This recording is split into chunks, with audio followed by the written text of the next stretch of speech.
45 साल 1979 में जॾहिं खां वठी अफ़गाननि जी पहिरीं चयो वियो रिफ्यूजी, पर हाणे असां जेको ॾिठो त हाणे सियासी पनाह जे बजाए ही असांजा भॻोड़ा हिते अची गैर क़ानूनी रहाइशूं हितां जा अची शनाख़्ती कार्ड था ठाराइनि, पासपोर्ट था ठाराइनि।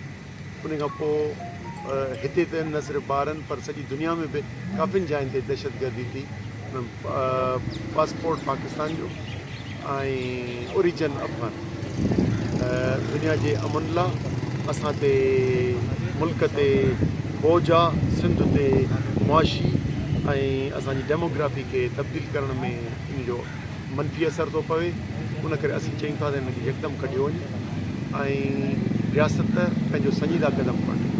हिकिड़ियूं गैर मुल्की माण्हू जेके रूस सां विढ़नि, वरी वणेनि त अमेरिका सां विढ़नि, वरी वणेनि त जेकॾहिं इराक ईरान सां विढ़नि, असीं उन्हनि जा सदाईं पनाहगीर हूंदा, असां वटि ठीको कयो थो हुजां।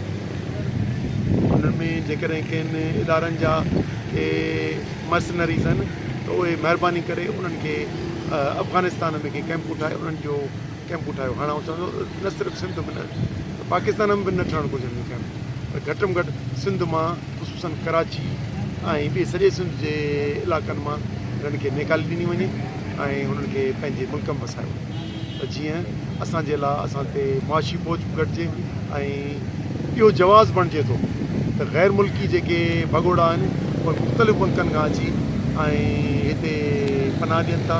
पोइ ॿोलीअ जे बुनियाद ते असांखे अफ़सोस थो थिए, ॿोलीअ जे बुनियाद ते जेके ख़ैबर पख्तूनख्वा जा मुख़्तलिफ़ जमायतूं आहिनि, उहे मज़हबी हुजनि, नेशनलिस्ट हुजनि, सोशलिस्ट हुजनि, सभु हुननि जा नस्ली बुनियादनि ते हिमायती।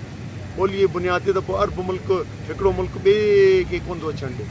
उन करे असांखे मुल्क खे संजीदा क़दम वठणु घुरिजे ऐं फेडरल गवर्नमेंट खे फ़ैसिलो करणु घुरिजे ऐं सिंध गवर्नमेंट खे असेंबलीअ मां न सिर्फ़ु करारदाद पर जेको काउंसिल ऑफ कॉमन इंट्रस्ट में इन खे हंगामी पंहिंजी एजेंडा रखाए ऐं सिंध सूबो इहा घुर करे त हिननि खे निकाली।